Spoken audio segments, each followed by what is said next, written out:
ሰላም ጤና ይስጥልን የተከበራችሁ የገበያ ሚዲያ ተከታታዮቻችን የልዩ ጥንቅር ፕሮግራማችን ሰዓቱን ጠብቆ ወደ እናንተ መድረሱን ጀምሯል። በዛሬው የልዩ ጥንቅር ፕሮግራማችን የጠቅላይ ሚኒስትር ዶክተር አብይ አህመድ የምስራቅ አፍሪካ ጉዳዮች አማካሪ የሆኑት አቶ ጌታቸው ረዳ ስለ ኤርትራ መንግስትና ባህሪው በማስመልከት አንድ ዘለግ ያለ ንግግርን አድርገዋል። ያንን ንግግር መሰረት በማድረግ ልዩ ቆይታን ይኖረናል። የተከበራችሁ የገበያ ሚዲያ ተከታታዮቻችን የዛሬው የልዩ ጥንቅር ፕሮግራማችን ኢትዮጵያን በማዳከም ላይ የተመሰረተው የኤርትራ ህልውና በሚል ርዕስ ነው ያዘጋጀንላችሁ። ይህ ደግሞ አቶ ጌታቸው ረዳ በወቅታዊ ጉዳዮች በዋናነት ግን በኤርትራ ጉዳይ ጋር ያይዘው ያነሷቸውን ጉዳዮችን ነው የምንዳስበት። ይህንን ፕሮግራም በአቶ ጌታቸው ረዳ ንግግር መሰረት ምን ነጥቦችን ልታነሱ ወደዳችሁ ካላችሁን ደግሞ ፕሮግራሙን ለመከታተል ያግዛችሁ ዘንድ ዋና ዋናዎቹን በዛሬው የልዩ ጥንቅር ፕሮግራማችን የሚዳስሱትን ነጥቦች አንድ ባንድ ላንሳላችሁና ከመሸጋገሪያ በኋላ ስንመለስ ግን ዝርዝር ጉዳዮችን ይዘን የምንመለስ ነው የሚሆነው። በዚህ የልዩ ጥንቅር ፕሮግራማችን የምናነሳቸው መረጃዎች በርካቶች ናቸው። ከነዛ መካከል ግን አንዱ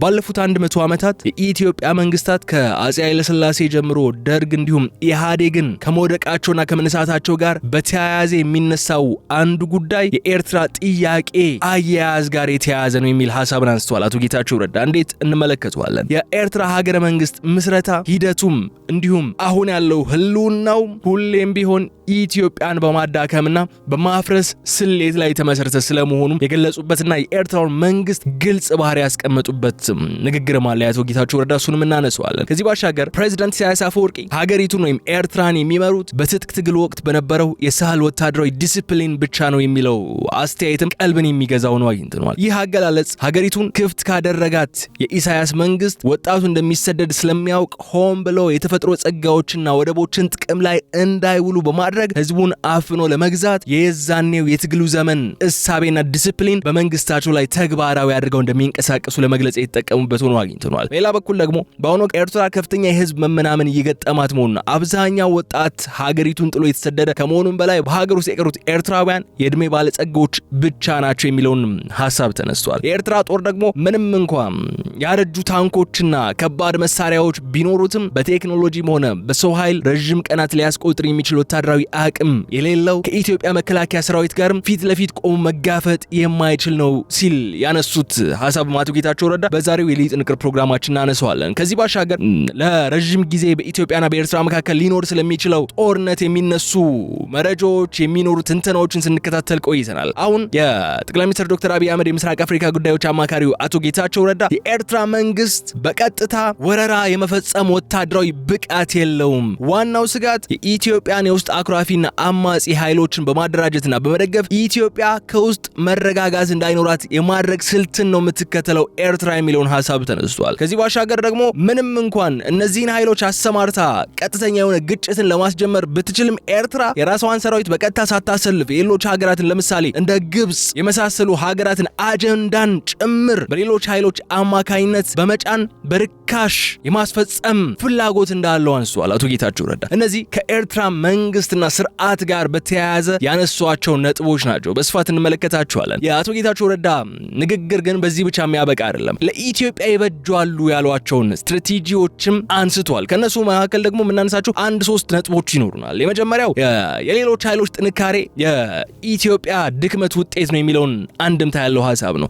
በዚህ መሰረት በዋናነት ትኩረት አድርገው መስራት ያለበት ኢትዮጵያ መንግስት የውስጥ አንድነትንና ጥንካሬውን ማረጋገጥ ላይ መሆን አለበት የሚል ሐሳብን አንስተዋል። ከዛ ባሻገር ደግሞ የኢትዮጵያ መከላከያ ሰራዊት በትናንሽ እሳቶች ላይ ጊዜውን ከማጥፋት ወጥቶ ትላልቅ ጠላቶችን ሊያስደነግጥ ደተር ለማድረግ የሚችል ዘመናዊ ቁመና መገንባት አለበት የሚል ሐሳብን አንስተዋል። ወታደራዊ ዝግጅቱ ጦርነትን ለማስቀረትም ትልቅ አቅም ሊኖረው እንደሚችልም ገልጿል አቶ ጌታቸው። ከዚህ ባሻገር ደግሞ ከፕሬዝዳንት ኢሳያስ አፈወርቂ በኋላ ኤርትራ እንደ ሀገር ልትቀጥል አትችልም የሚል ሐሳብ አንስተዋል አቶ ጌታቸው። ለዚህ እንደ ምክንያትነት ያስቀመጡት ደግሞ በአንድ ሰው ብቻ የተንጠለጠለ ማቴሪያሊስቲክሊም የተደገፈ መንግስት አለመሆኑ ነው የኢሳያስ መንግስት። ለዚህም ነው ኢትዮጵያ በዲፕሎማሲ በፖለቲካና በኢኮኖሚ ዝግጁ መሆን አለባት የሚል ሐሳብ ያነሱት አቶ ጌታቸው ረዳ። በዛሬው የልዩ ጥንቅር ፕሮግራማችን እነዚህ ነጥቦችን ከወቅታዊው የኢትዮጵያና ኤርትራ ውጥረት ጋር በማሳሰር የኢትዮጵያን ብሔራዊ ጥቅምን በተመለከቱ ነጥቦችን በማተኮር ቆይታን እናደርጋለን። ስለዚህ አብራችሁን በመቆየት እንድትከታተሉ እንጋብዛችኋለሁ። የገበያ ሚዲያን የዩቲዩብ ገጽ ሰብስክራይብ አድርጉ፣ ቪዲዮውን ላይክ አድርጉ፣ ሐሳብ አስተያየታችሁን ደግሞ በኮሜንት መስጫው ላይ እንድታስቀምጡልኝ እንደሁል ጊዜው በመጋበዝ ከተከታይ አጭር መሸጋገሪያ በኋላ ወደ ዝርዝር ጉዳዮች ነው የማመራው። ስለዚህ በድጋሜ አብራችሁን ቆዩ። በአዲስ አበባ ተመራጭ የመኖሪያ ስፍራ በሆነው በጀርመን አደባባይ ህልሞትን እውን የሚያደርጉ ዘመናዊ አፓርታማዎችን ለሽያጭ አቅርበናል። በ8000 ካሬ ላይ በተንጣለለ ግቢ ውስጥ ምቾትና ግላዊነትን ባገናዘበ ዲዛይን የተገነቡ ቤቶች፣ በአንድ ወለል ላይ 4 ቤቶች ብቻ ከስቱዲዮ እስከ ባለ 3 መኝታ ቤቶች፣ በአይነት የሚመረጡ ውብ እይታ ያላቸው ቤቶች በካሬ 74000 ብር ብቻ። ይፍጠኑ። 30 በመቶ ቅድመ ክፍያ ብቻ በመክፈል አሁኑኑ ይረከቡ። ቀሪውን ክፍያ ደግሞ በየ6 ወሩ እየከፈሉ መጨረስ ይችላሉ። ቤቶችን ይጎብኙ፣ ይምረጡ፣ ይኑሩ። ሮያል ሪል ስቴት ቃላችን ተግባራችን ነው። አሁኑኑ ይደውሉልን። በአሁኑ ወቅት በምስራቅ አፍሪካ ቀጠና የሚታየውን ወቅታዊ ውጥረትና ከኤርትራ መንግስት ባህሪ ጋር የተያዙ ስጋቶችን በአግባቡ ለመረዳት መጀመሪያ የመሬት የረገጠና በጥናት ላይ የተመሰረተ የታሪክ እውነታን ማስቀመጥ ግድ ይላል። ባለፉት 100 ዓመታት በአቶ ጌታቸው ረዳ አገላለጽ መሰረት የኢትዮጵያን ታሪክ ውስጥ የተፈራረቁትና የኢትዮጵያን መንግስታት ጉዞን ስንመለከት ማንኛውም ስልጣን ላይ የመጣው መሪ ወይም የወደቀ ስርዓት መምጣትም ሆነ መሄዱ በቀጥታ ከኤርትራ ጥያቄ አያያዝና ለዚህ ጥያቄ ከተሰጠው ምላሽ ጋር በጥብቅ የተቆራኘ መሆኑ እንረዳለን ይላሉ አቶ ጌታቸው ረዳ። ይህ ጉዳይ እንዲሁ በቀላሉ የሚታለፍ ወይም ለአንድ ወቅት ብቻ የሚነሳ ጊዜያዊ የፖለቲካ ክርክር ግን አድርገን መመልከት የለብንም። የኢትዮጵያን ጠቅላላ ብሔራዊ ደህንነት፣ ውስጣዊ አንድነትና የሉዓላዊነት ቀጣይነት የሚወስን ዋነኛ ስልታዊ ምሰሶ ተደርጎ ሊነሳ የሚችል ፖይንት ነው። ይነጥብ የታሪክ ሂደቶችን ወደ ኋላ መለስ ብለን ስንፈትሻቸው ለአያሌ ዘመናት የኖረውን ጠንካራ የነበረውን የአፄ ኃይለ ሥላሴ ንጉሳዊ መንግስት የኤርትራን ጥያቄ ለመፍታት የሄደበት መንገድና የወሰዳቸው እርምጃዎች የኋላ ኋላ ለስርዓቱ መዳከም፣ ለውስጣዊ መፈረካከስና ለንጉሱ ሙሉ በሙሉ ከስልጣን መውደቅ የራሱ የሆነ ከፍተኛ የሆነ አስተዋጽኦ ነበረው። ንጉሳዊውን ስርዓት ተክቶ የመጣውና ሀገሪቱን በብረት እጅ የገዛው የደርግ ወታደራዊ መንግስትም ቢሆን ይህንን ስር የሰደደ የኤርትራን ጥያቄ በጥበብና በዲፕሎማሲ ከመፍታት ይልቅ በኃይልና በደም አፋሳሽ ጦርነት ብቻ ለመደምደም የሄደበት ርቀት በመጨረሻ ለራሱ ለደርግ ስርዓት መፍረስና ለመንግስቱ ፍጹም ውድቀትም ወሳኝ የሆነ ትልቅ ሚናን ተጫውተዋል ተብሎ ይታመናል። ይህ ታሪክ አዙሪት በዚያ ያበቃ ብቻ ግን አልነበረም። የደርግን መውደቅ ተከትሎ ወደ ስልጣን የመጣው የኢህአዴግ መንግስትም ቢሆን ከኤርትራ ጋር ያለውን ግንኙነት የያዘበት መንገድ የኋላ ኋላ ለራሱ ለኢህአዴግ መዳከም በውስጡ ለተነሳው የፖለቲካ ቀውስና ለድርጅቱ ፍጹም ውድቀትም ሌላኛው ትልቅ ታሪካዊ ምክንያት ሆኖ ሊነሳ የሚችል ነው። ለዚህም ነው አቶ ጌታቸው ረዳ ከኤርትራ ጥያቄ ጋር በተያያዙ የሚነሱ ነገሮችና ያንን ጥያቄ ለመፍታት የሚካሄድበት መንገድ ባለፉት 100 ዓመታት ኢትዮጵያ ውስጥ የነበሩ መንግስታት ለመፍረስም ወደ ስልጣን ለመምጣትም የራሳቸው የሆነ ትልቅ ሚና ነበራቸው የሚል ሐሳብን ያነሱት። ይህ እውነታ በግልጽ የሚያሳየን መስላችሁ የኤርትራ ጉዳይ ሁልጊዜም ቢሆን የኢትዮጵያን የፖለቲካ ስልጣን መረጋጋትና የሀገሪቱን የረጅም ጊዜ ጣፋንታ በቀጥታ የሚነካ ግዙፍ አጀንዳ ስለመሆኑ ነው። ለዚህም ነው በአሁኑ ሰዓት ባለንበት ወቅታዊ ውጥረት ውስጥ ከኤርትራ መንግስት ጋር ያለውን ግንኙነት እንዲሁ በተራ የጎረቤት ሀገር ዲፕሎማሲ እይታ የሚታይ ሳይሆን የኢትዮጵያ ብሔራዊ ደህንነት ዋነኛ ጉዳይ መሆኑን መገንዘብና በጥንቃቄ መያዝ የሚገባው። የአቶ ጌታቸው ረዳ ይህንን የኢትዮጵያን ህልውና የሚወስን የታሪክ መሰረት በንግግራቸው ሲያጠቃልሉት በቀጥታ እሳቸው የተጠቀሙትን ቃል ልጠቀምና ላንብብላችሁ። በአሁኑ ሰዓት ከኤርትራ ጋር ያለን ግንኙነት ቀጥታ የብሔራዊ ደህንነት ኢሹዋችን ነው ብቻ ሳይሆን ለወደብ ስናነሳ፣ ስለ ግንኙነታችን ስናነሳ፣ ፕላስ ኤርትራ መንግስት ባህሪውም ስናነሳ የሚታየው ብቻ ሳይሆን ከታሪክም አንጻር የኤርትራን ጥያቄ የምንመልስበት ሂደት ከአጠቃላይ ህልውናችን ጋር ተያያዥነት ያለው መሆኑ ታሳቢ ማድረግ ተገቢ ነው የሚል እምነት አለኝ ሲሉ ነው የሚገልጹት አቶ ጌታቸው ረዳ። የሚያሳየን ኢትዮጵያ ጊዜም ቢሆን የታሪክ ባለቤት የቀጠናው ዋና ምሰሶና ስልታዊ የበላይነት መፍጠሪያ ማዕከል ብትሆንም ያለፉት መንግስታት በዚህ ጉዳይ ላይ የሰሩት ስህተት ወይም ቸልተኝነት ግን ሀገርን ዋጋ ያስከፈለ፣ በአሁኑ ወቅት ግን ኢትዮጵያ የራሷን የውስጥ አቅምና ስልታዊ ጥቅምን በአስማማኝ ሁኔታ በማስጠበቅ ይህንን ታሪካዊ አዙሪት ለብሔራዊ ጥቅሟ በሚበጅ መልኩ ልትቀለብሰው የምችልበት ጥንካሬ መገንባት ይኖርባታል ወደሚል ድምዳሜን ይወስደናል። ከዚህ ባሻገር በአሁኑ ወቅት ፈታኝ ፊታችን ላይ የተጋረጠው የደህንነት አደጋ ስረ መሰረቱና የኤርትራ ሀገረ መንግስት ምስረታ ከጀርባ የነበረውን ስልታዊ ሴራን ደግሞ መመልከት ግድ ይለናል። ይህንን ጉዳይ ስንመለከት ራሱ የኤርትራ ሀገረ መንግስት ምስረታ ሂደት በአጠቃላይ ስንመለከተው ኢትዮጵያን በማፍረስና ኢትዮጵያን በማዳከም ስሌት ላይ የተመሰረተ መሆኑ የአደባባይ ሚስጥር ሆኖ እናገኘዋለን። የኤርትራን መገንጠልና የሀገርነት ምስረታ የጀመሩትና ከበስተጀርባ ሆነው የገፉት የገንዘብም ሆነ የዲፕሎማሲ ድጋፍ ያደረጉት የውጭ ኃይሎች በሙሉ በምስራቅ አፍሪካ ቀጠና የኢትዮጵያን ግዙፍና ታላቅነት ስልታዊ ተጽዕኖና ጥንካሬ ስጋት የፈጠረባቸው የኢትዮጵያን መዳከም አበክረው የሚፈልጉ ኃይሎች ነበሩ ብለን ማንሳት እንችላለን። ምንም እንኳን በሂደት ኤርትራውያን በትግል ውስጥ በመግባታቸውና መስዋዕትነት በመክፈላቸው ሀገር መሆን ቢችሉም እንኳን እንዲሁም የቱንም ያህል በወቅቱ የነበረ የህዝብ ስሜት በሀገር ፍቅር ላይ የተመሰረተ ቢሆንም እንኳን የኤርትራን እንደ ሀገር መቀጠልና አለመቀጠል ስልታዊ ካልኩሌሽን ሁልጊዜም ከኢትዮጵያ መዳከም ጋር የተያያዘ ነው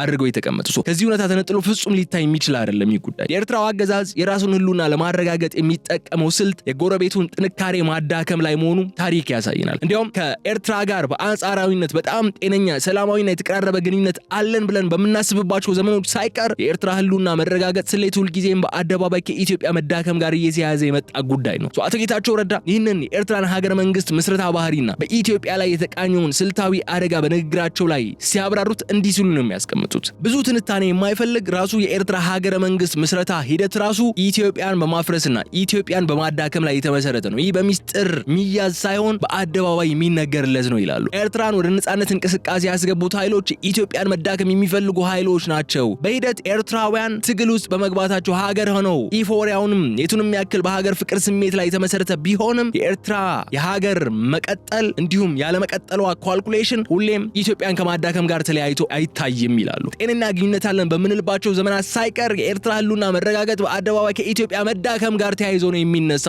ጤነኛ በምንሆንበት ሰዓት ራሱ የኛን ውድቀት ለነሱ ህልውና ቁልፍ አድርገው ነው የሚመለከቱት የሚል ሐሳብን ያንሷል። ይህ እውነታ ደግሞ የሚያሳየው ምንድነው? የኢትዮጵያ ብሔራዊ ደህንነት ፖሊሲ አውጪዎች በቀጠናው ላይ የተዘረጋውን ይህ ስልታዊ ሴራ ሁልጊዜም በንቃት ሊረዱት እንደሚገባ ነው። የኤርትራ አገዛዝ የራሱን ውስጣዊ ድክመቶች ለመሸፈን ሲል ብቻ በኢትዮጵያ ላይ ዘላቂ የስጋት ድባብን ለመፍጠርና የኢትዮጵያን ግዙፍ ቁመና ለመቀነስ የሚሄድበት መንገድ ሊመክን የሚችለው እኛ የሀገራችንን ብሔራዊ ጥቅም በአስተማማኝ ሁኔታ በማስጠበቅና የውስጥ አቅማችንን ማጠናከር ችለን ስንቀጥል ብቻ ነው የሚሆነው። በአሁኑ ወቅት ፕሬዝዳንት ኢሳያስ አፈወርቂ ኤርትራን እየመሩ ያሉበት መንገድ በትጥቅ ትግል ወቅት በነበረው ጊዜ ያለፈበት ዘመኑን ያልዋጀ የሳህል ወታደራዊ ዲሲፕሊን መሰረት ነው ይላሉ አቶ ጌታቸው ረዳ። የሳህል አስተሳሰብ ሀገሪቱን ክፍት ካደረግናት በራችንን ከከፈትና የትራፊክና የንግድ እንቅስቃሴ በነጻነት ከተጀመረ የኢትዮጵያን ሰፊና ግዙፍ የኢኮኖሚ የህዝብና የማህበራዊ አቅም በኤርትራ ላይ ፍጹም የበላይነት ይኖረዋል የሚል እምነት አላቸው መሪው ኢሳያስ አፈወርቂ። የንግድና የትራፊክ እንቅስቃሴዎች ክፍት በሆኑ ሰዓት ኤርትራ ውስጥ ተዘግቶበት የሚኖር ወጣት በሀገሩ እንደማይቆይ ነው ወዲያውኑ በእድገት ጎዳና ላይ በምትገኘዋ ኢትዮጵያ ታላቋ ጎረቤቱ ኢትዮጵያ እንዲሁም ወደ ተሻለ ዓለም ለመግረፍ እንደሚጥር አገዛዙ ያውቃል። ስለዚህም ነው ፕሬዝዳንት ኢሳያስ ኤርትራን አፍኖ የማስተዳደር ፍላጎታቸውን በተግባር መዋል የሚችሉት እነኚህን የተፈጥሮ ሀብቶች፣ ጸጋዎችና ስልታዊ ወደቦች ጥቅም ላይ እንዳይውሉ ሆን ብለው በማፈንና በመዝጋት ብቻ እንደሆነ ያምናሉ ሲሉ ይገልጻሉ። ለዚህ ማረጋገጫ የሚሆነው ደግሞ በቅርቡ በተደረገ አንድ ቃለ መጠይቅ ላይ እንደሚታወቀው ኢሳያስ አፈወርቂ በዓመት አንድ ወይም ሁለት ጊዜ ነው እንደዚህ አይነት መግለጫዎችም ቃለ መጠይቆች የሚሰጡት። ኢትዮጵያ የባህር በር ፍላጎቷና የኤርትራ ወደቦችን መጠቀም የምትችልበት እድል አስመልክቶ ለተነሳው ጥያቄ የኤርትራው ፕሬዝዳንት ምላሽ ሲሰጡ የተጠቀሟቸው ቃላት አቶ ጌታቸው ረዳ ይህንን የሳህል እሳቢያቸውን የሚያንጸባርቁ ናቸው ይላሉ።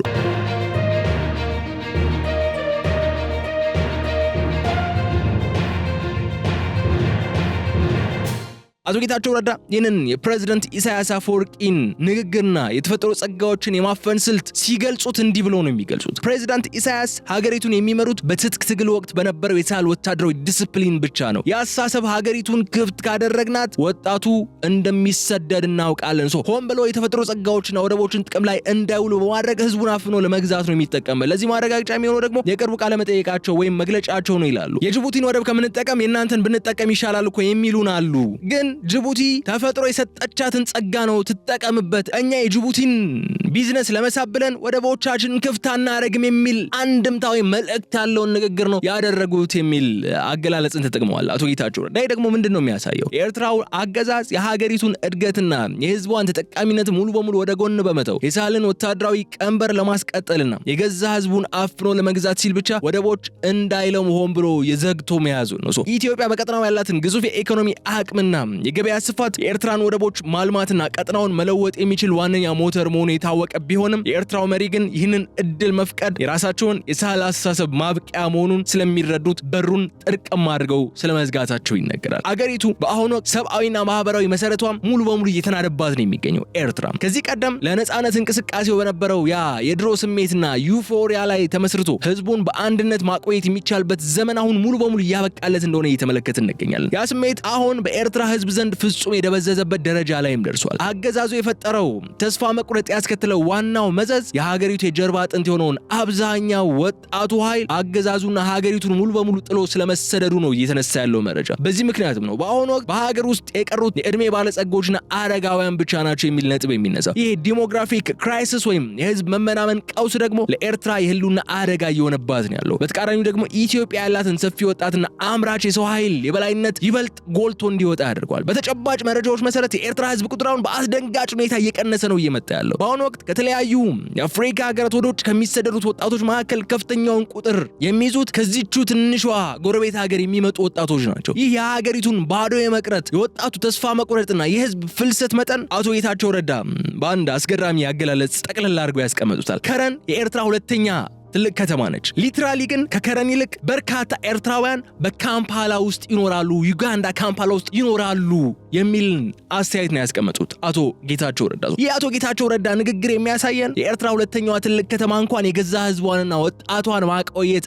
አቅቷት ህዝቡ በሙሉ አገዛዙን ሸሽቶ ጎረቤት ሀገራትና በተለያዩ የአፍሪካ ከተሞች እንደ ካምፓላ ባሉ ቦታዎች ለመኖር መምረጡን ያሳያል። ይህ ህዝብ ፍልሰት መጠን የሚያረጋግጠው ደግሞ ኤርትራን በሳህል ሜንታሊቲና በአፈና ለረጅም ጊዜ ማስቀጠል የማይቻልበት ፍጹም የመጨረሻ ደረጃ ላይ መድረሱ ነው። ሀገርን የሚገነባውና ወታደራዊ አቅምን የሚያቆመው ወጣቱ ኃይል ሀገሪቱን ጥሎ እየጠፋ ባለበት ሁኔታ የኤርትራ መንግስት መዋቅሩ ፍጹም እየተቦረበረና እየፈረሰ የመጣ ባዶ ቤት ስለመሆኑ የሚያሳይ ተደርጎ ሊቀመጥ ይችላል። ብዙ ጊዜ የኤርትራ ወታደራዊ አቅም አስመልክቶ የሚነሱ ፕሮፓጋንዳዎችን በማስመልከትም አቶ ጌታቸው ረዳ ሐሳባቸውን አስቀምጧል። የኤርትራ ወታደራዊ አቅምን አስመልክቶ የሚነዙት ፕሮፓጋንዳዎች የሀገሪቱን እውነተኛ አቅም የማይወክሉና የተጋነኑ ናቸው የሚል ሐሳብን አንስቷል። ተጨባጩና ሳይንሳዊ ወታደራዊ ስሌት ፍጹም ሌላ እውነታን ነው የሚያሳየው። የኤርትራ ጦር ምንም እንኳን ያረጁ ታንኮች፣ ከባድ መሳሪያዎችና ምሽጎች ቢኖሩትም በአሁኑ ዘመን ጦርነትን በሚወስኑት ዘመናዊ ቴክኖሎጂዎችም ሆነ ጦርነትን ተሸክሞ ሊያስቀጥል በሚችለው የሰው ኃይል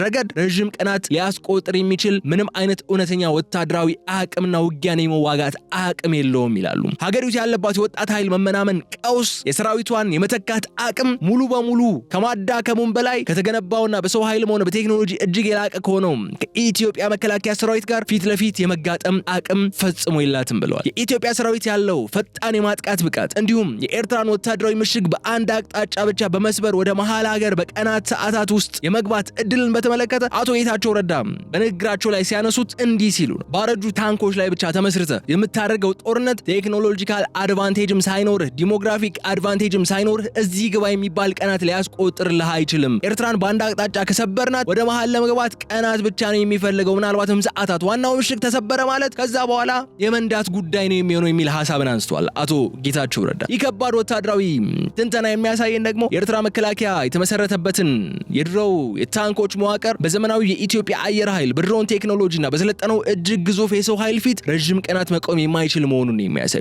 ኤርትራ በአንድ በኩል ያለው ዋና ምሽጓ ከተሰበረ የሰው ኃይል እጥረት ስላለባት ያንን ክፍተት ደፍኖ የሚከላከል ወታደር አይኖራትም። ለዚህም ነው ምሽጉ ከተናደ በኋላ ወደ መሃል ሀገር ለመግባት ቀናት ሳይሆን ምናልባትም ሰዓታት ብቻ የሚፈልግ ሂደት ነው ሊሆን የሚችለው። ከዚያ በኋላ የሚኖረው ስራ ሰራዊቱ ዝም ብሎ ወደፊት የመሄድ ጉዳይ ብቻ ነው የሚሆነው ሲሉ ጌታቸው ረዳ የኤርትራን ሰራዊት ወቅታዊ ሁኔታ የሚመለከትን አስገራሚ የሆነ አስተያየትን ሰጥቷል። ከዚህ ባሻገር የኤርትራው አገዛዝ በቀጥታ ወረራ የመፈጸም ሆነ ከኢትዮጵያ መከላከያ ሰራዊት ጋር የመጋፈጥ ወታደራዊ ብቃት እንደሌለው ጠንቅቆ ያውቃል ሲሉም አቶ ጌታቸው ገልጿል።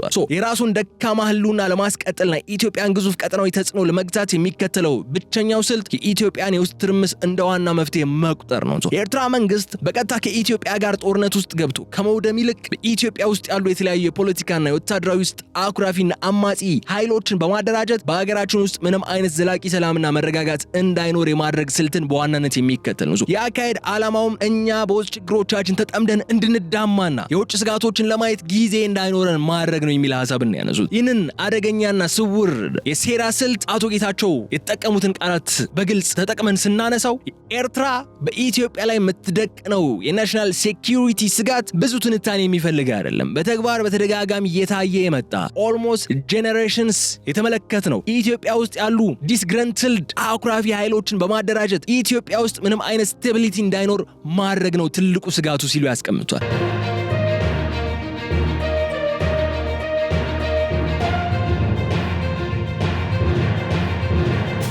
የአቶ ጌታቸው ረዳ ማብራሪያ በግልጽ እንደሚያሳየን ደግሞ መስላችሁ የኤርትራው አገዛዝ ለኢትዮጵያ የሚደቅነው የብሔራዊ ደህንነት ስጋት ቀጥተኛ ወታደራዊ ወረራ ሳይሆን የእኛኑ የውስጥ ክፍተቶችና አኩራፊ ኃይሎችን መሳሪያ አድርጎ የመጠቀም ስውር ሴራ ነው ይላሉ። ጠላት ፊት ለፊት መምጣት እንደማይችልና ብቸኛ መተንፈሻው የእኛን የውስጥ መበሻሸቅ መሆኑን ስንረዳ የሀገራችን ዋነኛ ትኩረት መሆን ያለበት ይህንን ስውር ሴራ ማክሸፍ ላይ መሆኑን እንገነዘባለን። የኢትዮጵያ መንግስትና ህዝብ የውስጥ አንድነታቸውን በማጠናከር የአማጽያን በር ሲዘጉ የኤርትራ ስልት ሙሉ በሙሉ ዋጋ ቢስ ሆኖ ይከስማል ወደሚል ድምዳሜን ሊያመራን የሚችል ጉዳይ ሆኖ እናገኘዋለን። እስቲ አሁን ደግሞ የኤርትራ መንግስት በዲፕሎማሲና በቀጠናዊ ግንኙነቶች ረገድ የራሱን ደካማ አቅም ለመገንባት የኢትዮጵያን ታላቅነት ለመቀነስ የሌሎች ኃይላት ፍላጎት እንዴት በደላላነት እንደሚያስፈጽም ደግሞ እንመልከት። የኤርትራው አገዛዝ የራሱን የተዳከመ ሰራዊት በቀጥታ በትላልቅ ግንባሮች ላይ ሳያሰልፍ የሌሎች የውጭ ሀገራትን አጀንዳ ጭምር በሌሎች ተላላኪ ኃይሎች አማካኝነት በርካሽ ዋጋ የማስፈጸም ከፍተኛ አደገኛ ባህሪን አዳብሯል። ለዚህ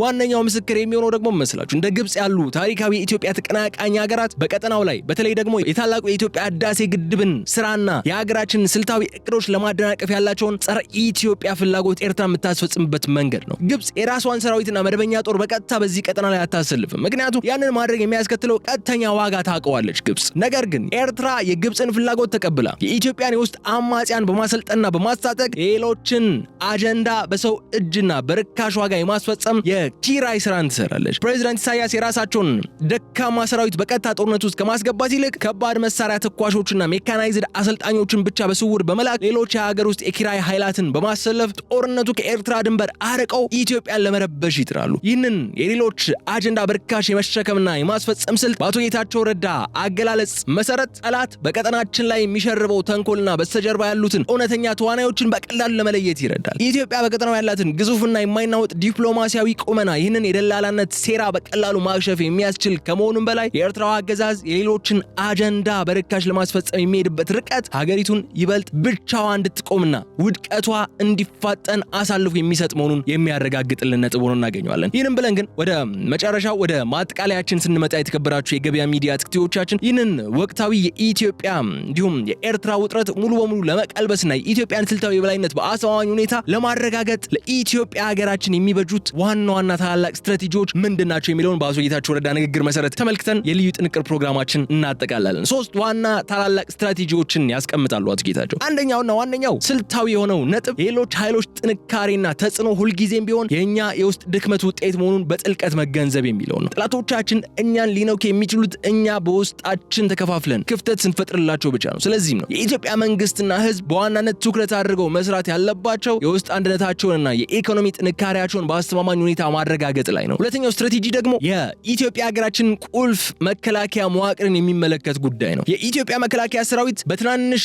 የሰፈር ውስጥ እሳቶች ላይ ጊዜውን ከማጥፋት ሙሉ በሙሉ ወጥቶ የሀገርን ታላቅነት ሊደፍሩ የሚፈልጉ ትላላቅ ቀጠናዊ ኃይሎችን ሊያስደነግጥ ደተር ሊያደርግ የሚችል እጅግ ዘመናዊ የሆነ የደተራንስ አቅም መገንባት አለበት። የወታደራዊ ዝግጅት ዋነኛ ፍልስፍና ጦርነትን ለማስቀረት የሚችል አቅም መገንባት መሆን አለበት። ሶስተኛውና እጅግ አንገብጋቢው ስትራቴጂ ደግሞ ከፕሬዝዳንት ኢሳያስ አፈወርቂ በኋላ ለሚመጣው ታሪካዊ ክስተት አስቀድሞ መዘጋጀት ነው። በአሁኑ ወቅት የኤርትራ ሀገር መንግስት መዋቅር የተያዘው በአንድ ግለሰብ ፍላጎት ላይ ብቻ ነው። ከፕሬዝዳንት ኢሳያስ በኋላ ኤርትራ እንደ ሀገር የመቀጠል እድሏ እጅግ አነስተኛ ነው። አወቃቀሩ በማቴሪያል የተደገፈ አይደለም። ለዚህም ነው ሀገሪቱ በውስጧ ስትፈራርስ የሚፈጠረው ቀውስ ለመምራት ኢትዮጵያ ሀገራችን በዲፕሎማሲ በፖለቲካና በኢኮኖሚ አስቀድማ ዝግጁ መሆን ይኖርባታል። አቶ ጌታቸው ረዳ ይህንን የወደፊት ስልታዊ የኢትዮጵያን ዝግጁነት አስፈላጊነትና የኤርትራን መዋቅራዊ መዳከም ሲገልጹት እንዲህ ብሉ ሲሉ ያስቀምጡታል። በኔ ግል እምነት ፕሬዝዳንት ኢሳያስ ከሄዱ በኋላ ኤርትራ እንደ ሀገር የመቀጠል አቅም የላትም፣ ልትቀጥልም አትችልም። ምንም ማቴሪያል የለም። አገር ለመቀጠል የሚያስችል የቀረ ማቴሪያል የለም። ለዛም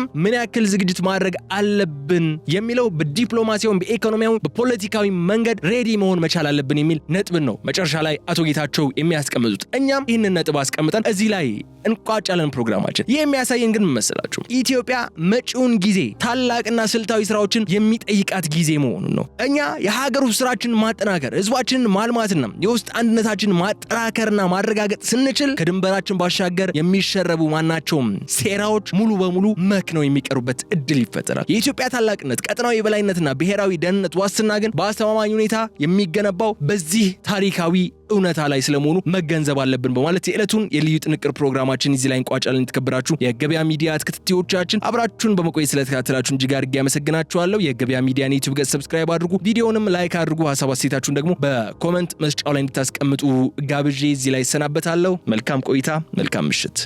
በአዲስ አበባ ተመራጭ የመኖሪያ ስፍራ በሆነው በጀርመን አደባባይ ህልሞትን እውን የሚያደርጉ ዘመናዊ አፓርታማዎችን ለሽያጭ አቅርበናል። በ8000 ካሬ ላይ በተንጣለለ ግቢ ውስጥ ምቾትና ግላዊነትን ባገናዘበ ዲዛይን የተገነቡ ቤቶች፣ በአንድ ወለል ላይ 4 ቤቶች ብቻ ከስቱዲዮ እስከ ባለ 3 መኝታ ቤቶች፣ በአይነት የሚመረጡ ውብ እይታ ያላቸው ቤቶች በካሬ 74000 ብር ብቻ።